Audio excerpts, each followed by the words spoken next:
मेरा नाम आर्यन है। मैं दिल्ली पुलिस में 30 साल का एक ईमानदार इंस्पेक्टर हूँ।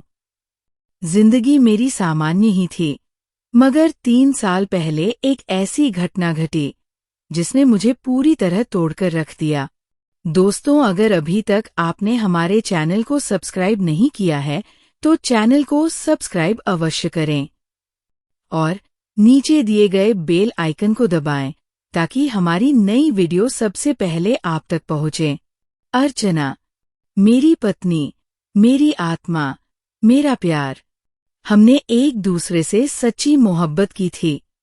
वो एक सरकारी स्कूल की टीचर थी और मैं एक पुलिस वाला। हमारी शादी को 1 साल हो चुके थे और उस खास मौके को सेलिब्रेट करने के लिए मैं उसे मसूरी लेकर गया। पहाड़ों में बर्फ की चादर, ठंडी हवाएं और हमारे बीच का प्यार, सब कुछ बेहतरीन था। लेकिन फिर हुआ वो हादसा जिसने मेरी दुनिया छीन ली। हम दोनों मसूरी की एक ऊंची पहाड़ी पर खड़े थे। ठंडी हवा में हमारी हंसी गूंज रही थी। तभी अर्चना का पैर फिसला और वो नीचे गिर गई। मैंने उसे बचाने की पूरी कोशिश की, मगर मैं असफल रहा। जब तक मैं नीचे पहुंचा, वो गायब हो चुकी थी। पुलिस ने सर्च ऑपरेशन चलाया। सिर्फ कुछ खून के धब्बे और उसके कपड़ों के टुकड़े मिले, लेकिन उसकी लाश नहीं मिली। लंबी तलाश के बाद उसे मृत घोषित कर दिया गया। मैं बिखर चुका था, अंदर से मर चुका था। 3 साल बाद अब मैं अपनी नौकरी में पूरी तरह डूब चुका था। मेरी दुनिया सिर्फ अपराधियों को पकड़ने और इंसाफ दिलाने तक सीमित हो गई थी। लेकिन एक रात मेरी जिंदगी ने फिर एक नया मोड़ लिया। रात के करीब 2 बजे घर के अंदर किसी के होने का एहसास हुआ। मैं पुलिस वाला था तो तुरंत पिस्टल उठाई और ड्राइंग रूम की ओर बढ़ा। और जैसे ही मैंने देखा, मेरा खून जम गया। मेरे घर में एक लड़की चोरी करने आई थी, लेकिन वो लड़की बिल्कुल मेरी अर्चना जैसी दिखती थी। क्या ये सपना था? क्या मेरी आंखों ने धोखा खाया? मैं वहीं खड़ा रह गया और वो लड़की घबराकर मेरे पैरों पर गिर पड़ी। साहब, मुझे माफ कर दीजिए, मुझे मत मारिए। मैं बहुत गरीब हूँ, मजबूरी में चोरी करने आई थी। मेरा इस दुनिया में कोई नहीं है। मगर मैं उसकी आंखों में खो चुका था। वही मासूम चेहरा, वही हाव भाव, वही बड़ी बड़ी आंखें। क्या ये सच में अर्चना थी या कोई हमशक्ल? मैंने उसे अपने बेडरूम में कैद कर लिया। मैं उसकी असलियत जानना चाहता था। तुम कौन हो? मेरा नाम ममता है। झूठ, तुम अर्चना हो। नहीं, मैं अर्चना को नहीं जानती, लेकिन मैं उसकी बातों पर यकीन नहीं कर पा रहा था। मैं उस पर टूट पड़ा। पूरी रात 3 सालों से जो दर्द, जो तड़प, जो अकेलापन मैंने महसूस किया था, वो सब मैंने उस पर निकाल दिया। लेकिन ये गुस्सा था, प्यार नहीं। सुबह होते ही मुझे एहसास हुआ, मैंने बहुत बड़ी गलती कर दी थी। वो बहुत बुरी हालत में थी। मैं डर गया, कहीं वो मर न जाए। मैंने तुरंत डॉक्टर शर्मिला को बुलाया। डॉक्टर ने उसकी हालत देखी और मुझ पर गुस्से से चिल्लाई, आर्यन, तुमने ये क्या कर दिया? ये एक रेप केस है।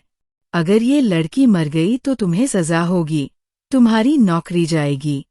मैं पसीने पसीने हो गया। डॉक्टर, क्या ये मेरी पत्नी अर्चना हो सकती है? जरूरी नहीं। पहले डीएनए टेस्ट करवा लो। अगर ये अर्चना निकली तो शायद सब ठीक हो जाएगा। मैंने तुरंत डीएनए टेस्ट करवाने का फैसला किया। इस बीच मैं उस लड़की का ख्याल रखने लगा। मैं रोज उसे खाना खिलाता, उसकी मरहम पट्टी करता। धीरे धीरे वो ठीक होने लगी।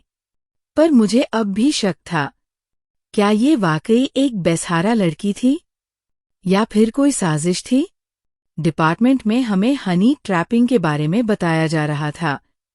कई अपराधी खूबसूरत लड़कियों को पुलिस वालों को फंसाने के लिए भेजते हैं। क्या ये भी वैसा ही कुछ था? मेरी बेचैनी बढ़ती जा रही थी। फिर एक रात ममता खुद मेरे पास आई। वो मेरी बाहों में समा गई। उसने मुझे प्यार से छूना शुरू किया। मैं खुद को रोक नहीं सका, लेकिन इस बार मैं गुस्से से नहीं, प्यार से बहक गया। क्या ये प्यार था या सिर्फ एक खेल? अगले दिन डीएनए टेस्ट की रिपोर्ट आ गई। मैंने कांपते हाथों से रिपोर्ट खोली और मेरी दुनिया हिल गई। डीएनए मैच नहीं हुआ। ममता अर्चना नहीं थी। अब मेरे सामने दो रास्ते थे।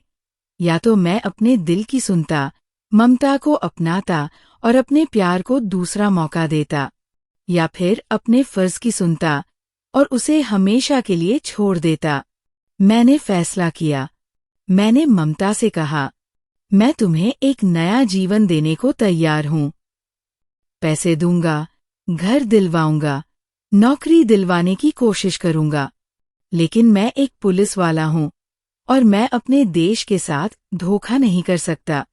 ममता की आंखों से आंसू बह निकले। उसकी आंखों में दर्द था, प्यार था, मोहब्बत थी। लेकिन मैंने उसे जाने दिया। ममता चली गई, लेकिन उसने मुझे सिखा दिया कि जिंदगी अभी खत्म नहीं हुई। मैंने अपनी माँ से कहा, माँ, मैं फिर से शादी करने के लिए तैयार हूँ। अब मैं अर्चना की यादों को पीछे छोड़ एक नई शुरुआत करने जा रहा था। आपको ये कहानी कैसी लगी? अगर ये कहानी पसंद आई तो नींद की कहानी चैनल को सब्सक्राइब करें और वीडियो को लाइक और शेयर करें। अगली कहानी के लिए जुड़े रहें। धन्यवाद।